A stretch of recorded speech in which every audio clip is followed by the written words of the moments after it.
I'm paying some respects to the dead. Ideas.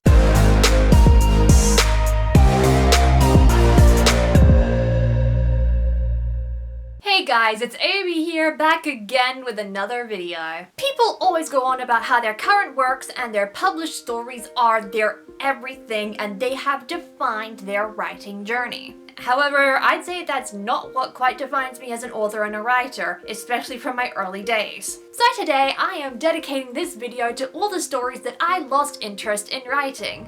Not all story ideas are good, even if you end up being super excited over them in concept. And boy, do I have a plethora of reject novel and series ideas. Well, reject is a harsh term. Because there is so many, this is going to be a series called The Forever First Drafts. For each of these stories, I'm going to explain what the idea and the main concept of them are, why I was so excited by it, and later, why I ended up stopping writing them. If there are any Authortubers out there who want to do this as well, please let me know. Link this video in the description and tag me on all my social medias. They are down in the description at Amy Writer Rose. Let's have the Forever First Drafts challenge become a thing. Also guys, be sure to like this video now and subscribe.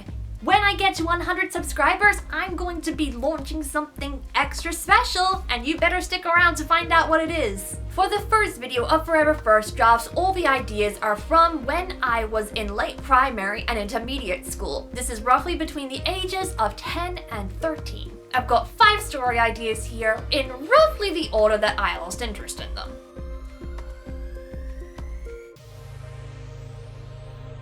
This was a novel that I got the idea for when I was about 11 years old, and it was turned to fodder within about 3 months of me starting to write it. At this time, I think I was in the middle of a middle grade spy series called Jane Blonde that my friend had got me into, and I was in this whole, spy phase. I don't think I ever finished the Jane Blonde series. I wanted to write a spy story myself with the aesthetic of black leather, gadgets, and super top secret missions and acrobatics going through laser fields. I had no plot for this and I was totally writing on the seat of my pants. I think it was about a teen spy. I say teen, but they were barely 13. And her friends from high school ended up recruiting into the same spy agency that she did or something. And she, having been in the spy agency since she was 5 years old or something, she was supposed to train them. How does that work? I have no fucking clue. I was 11 when I wrote this and I barely had a conception of what democracy was. I think I just got over it because I had no idea where the series was going. I had no idea who the villain was, how to fight them, and furthermore, I think the chapters were under 500 words each because I ended up using a size 30 font on the paper that I was writing in the Word document. So if I did end up finishing it, it would have hardly been a short story, I reckon.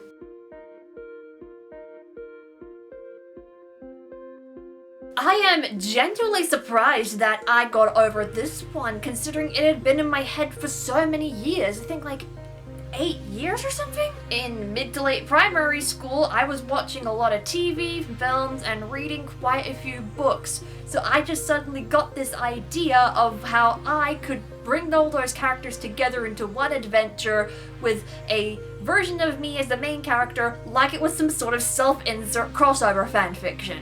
And you thought Infinity War was the crossover of the century. I literally imagined them all together, coming and converging into the same main plotline where the central character was a brown-haired version of me. There was Kung Fu Panda, Percy Jackson, that Barbie movie that had the butterflies in it. In the mix, I started coming up with my own original characters to end up replacing the fan fiction inserted characters. Among them were some very questionable friends and love interests. And I decided to actually try and write these stories myself and publishing them on Wattpad. I think I had the first book in the series planned out pretty well. A girl named Rainy, she had these loving adoptive parents, this really cool best friend, he had a crush on her or something.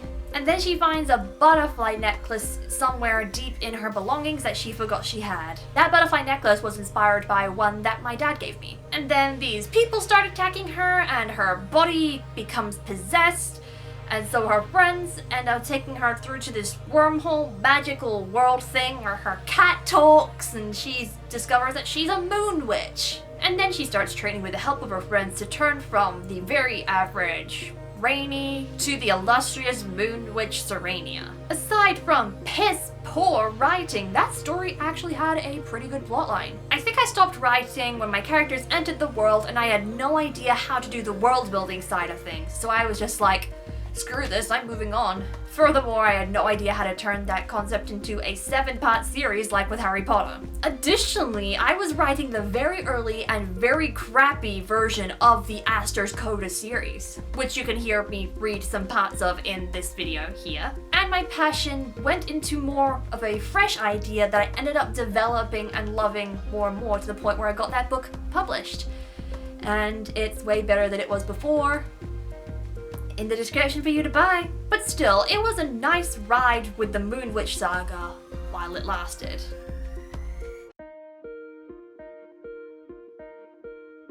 I literally remembered as I was scripting this video and I was so shocked that I had forgot about it because I found it so iconic. Dreams are at times inspirations for the stories that I write, and this one was no exception. There are these two witches who are raising these two girls in a mansion, but these two girls are each other's reflections. So one of these girls would be in the outside world while the other would be her reflection, and they referred to each other as sisters. And they were literally forced to go everywhere together. They could literally not go anywhere without having some sort of reflection for the other person to be a part of. So for that reason, there were a bunch of mirrors and reflective surfaces in their mansion, and whenever they go out into their garden, if there wasn't mirrors already on the trees or something, they had a little pendant with that was just a mirror. And then the two of them discover a plot to have the sister who was trapped inside of the mirror completely removed from existence. And so the two run away from their vintage mansion home and they go out into the real world. I do not know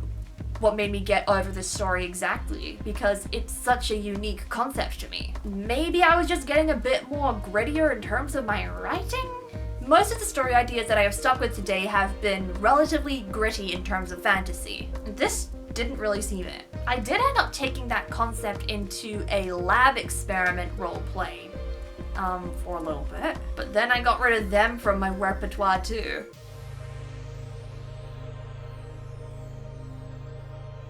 I literally forgot about this story until I stumbled upon an old notebook to clear some space out, flipped through the pages, and found a passage from this. This entire story revolved around the concept of nightmares coming to life in a very literal sense. So there was this boy, his name was Jay, and he was having dreams every couple of nights at school that literally scared the shit out of him when he woke up. And so his family take him to this boarding school where they have some sort of facilities that are meant to cure these kids from having these nightmares. I think the way that it worked was that when they slept, they had their brains hooked up to this sort of device which basically forced them to have a dreamless sleep. And things were all good until the machines who were actually absorbing the nightmares, they do some haywire things, and the literal monsters that were from those nightmares come to life and start attacking the school. These were very PG monsters because at the age I was writing this, I had no idea that sleep paralysis demons existed. Oops. I think I just touched the second chapter of this novel before I completely gave up.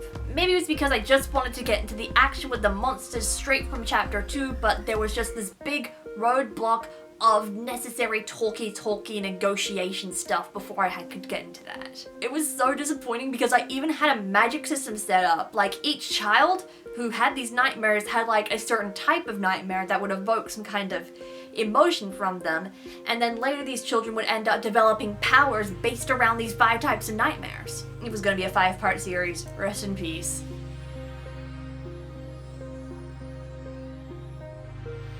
This one was a bit vague in my memory altogether. I think it was because I never wrote it or developed it. It was just an idea that was sitting in my head I thought was really cool. So there were these 2 teens, or like new adults or something, and one of them had this family heirloom, and whenever they touched the heirloom or interacted with it in a certain way, they would envision this other person like way across the country and some kind of fate that had befallen them. I think it was them getting attacked and so they decide to go and find this person and try to save them from being attacked. Typical fantasy author me. I think they had some kind of powers, but yeah, there was like nothing behind it. I think I have a lot of moments where I imagine a really cool concept, but nothing that I would personally really enjoy writing sometimes. Because I know that there's writing advice out there, like some really good writing advice about write what you want to read, but I really like to read a bunch of experimental stuff within the fantasy genre, mind you. And what may intrigue me as a novel's